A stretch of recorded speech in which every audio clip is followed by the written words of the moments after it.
afternoon, America. Welcome to the Afternoon News. I'm Karen Pipango. Today, we have very exciting news that will change America forever. The Constitutional Convention has decided on a form of government that will work and keep America successful.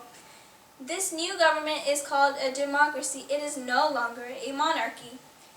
This new government is divided into three sections called branches. Each branch has certain jobs that it must do in order to keep the other two branches moving and successful. The first branch is called the legislative branch. The legislative branch is divided into two houses, the Senate and the House of Representatives. The House of Representatives is the lower house. Representatives from each state come here to vote and discuss certain things. The Senate is the upper house. The Senate has senators. Each state sends two senators and only two to debate whether or not a new law will be good for America and its citizens. The legislative house is a bicameral system, meaning a two-house system. The legislative house's jobs are to regulate immigration, establish post offices and roads, and regulate interstate commerce and transportation. It can also declare war and impeach the president. Its main job is to make laws, and it must consider what is good for the nation as a whole. This is also called Congress.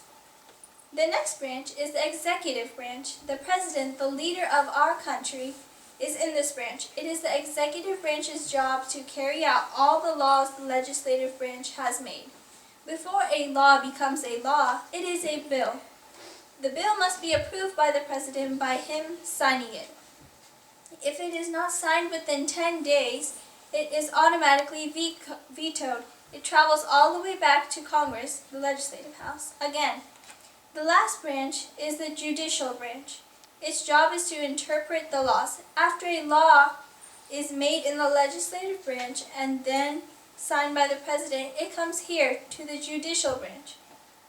This is when the judicial branch decides whether or not this bill will officially become a law that American citizens must follow. The judicial branch contains the Supreme Court.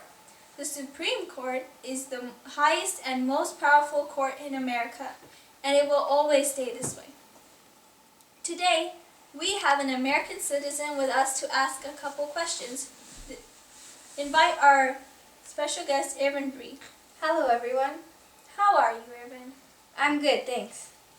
What are some questions you have about this new government that the Constitutional Convention has created? What if one branch gets more power than the other two branches? Well, that won't happen because two different systems were created to prevent this. They are the checks and balances system and the federal system. All three branches are independent and equal in power and will remain that way forever. What are advantages of the way power is shared in the three branches? The advantage is that no branch gets more power than the other two because of the checks and balances and federal systems, meaning they will all have equal power. What are the disadvantages? The disadvantages are that one branch may have a government official that is of higher power than the rest. For example, the executive branch has the United States of America president. Another disadvantage is that one branch may be doing a little bit more than the other two, and it may want more credit for it. But no matter what the problem is, though, no branch will ever have more power than the other two. They will remain with equal power forever. Thank you for your time, Irvin. Enjoy the rest of your day. Thank you. Bye. To sum up all this news, let's just stick with the basics.